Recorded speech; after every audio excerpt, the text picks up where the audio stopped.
Hi, it's your girl Chrissy Edwards, aka IR Boss. Welcome back to my channel if you're new here.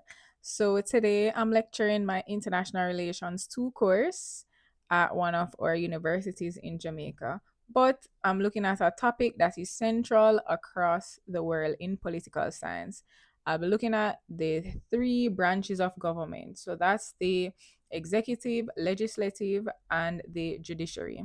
So, stay tuned if you want to learn about that, and it's live teaching my class. You won't hear them because I'll have my headphones on, but you can hear my explanation for them. So stay tuned for that. Loving the vibe, loving the smile, loving the style, crazy. Do anything, but proud of you for real. When we were discussing, we said that there are three branches of government in Jamaica. We operate as a country under the parliamentary democracy or constitutional monarchy, which is guided by our constitution of 1962. So the power is divided among those three branches to prevent abuse of power and ensure accountability. Firstly, the executive. So they're responsible for running the country and implementing the laws. So they run the country on a day-to-day basis and putting the laws into action. So this includes the Governor General, who is a representative of the British monarch.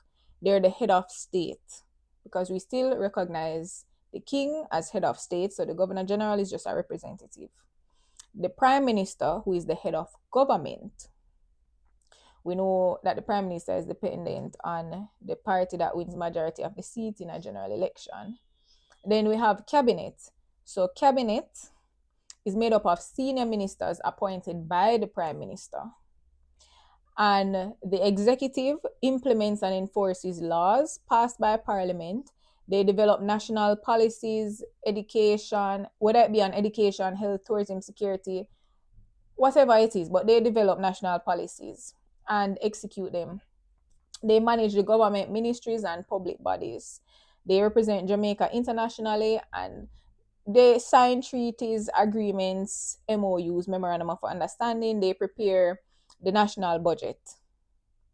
Then, secondly, you have the legislative. So, legislative really speaks for itself. They make the laws.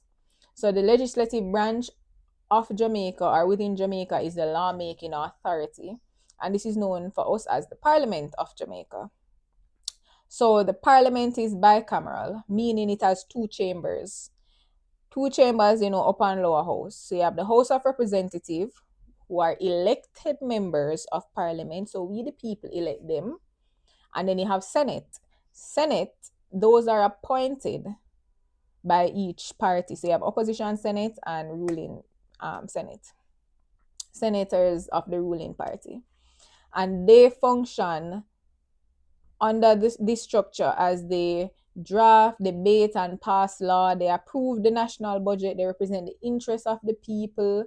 They scrutinize the actions of the executive. They can amend or appeal existing laws. So, you guys understand legislative? I think legislative should be the easiest one to understand. Everyone else? Rachel, Rajiv? You guys understanding? Yes, no, maybe so. And the judiciary interprets and apply the law. So we said that the judiciary is independent and ensures that the laws are fairly applied and constitutionally sound. Remember, we're not all lawyers or judges, so we sometimes cannot interpret these things properly. The structure for Jamaica would include the Supreme Court, Court of Appeal, Caribbean Court of Justice, and we still have the Privy Council. They interpret the laws, the constitution, they settle disputes in court. Remember at the beginning of the class, we were talking about the Silvera case and the court accepting a guilty plea to manslaughter, given the facts of the case. And then, exactly, so that's the judiciary. Do you guys fully understand now the three branches of government: legislative, executive, and judiciary? They have three different functions. And I explained it in our terms. So in our parliamentary democracy, or um, constitutional monarch. So I explain it in our context, what applies to us. While there are the three branches of government in a presidential system, it is slightly different who makes up each. So for this, there is no separation of power because members of the executive are also the members of the legislature in the Jamaican context are members of the executive. While in a presidential, there is full separation. The members of the president's cabinet are not the same in the legislative, which is Congress, who are not the same in the judiciary.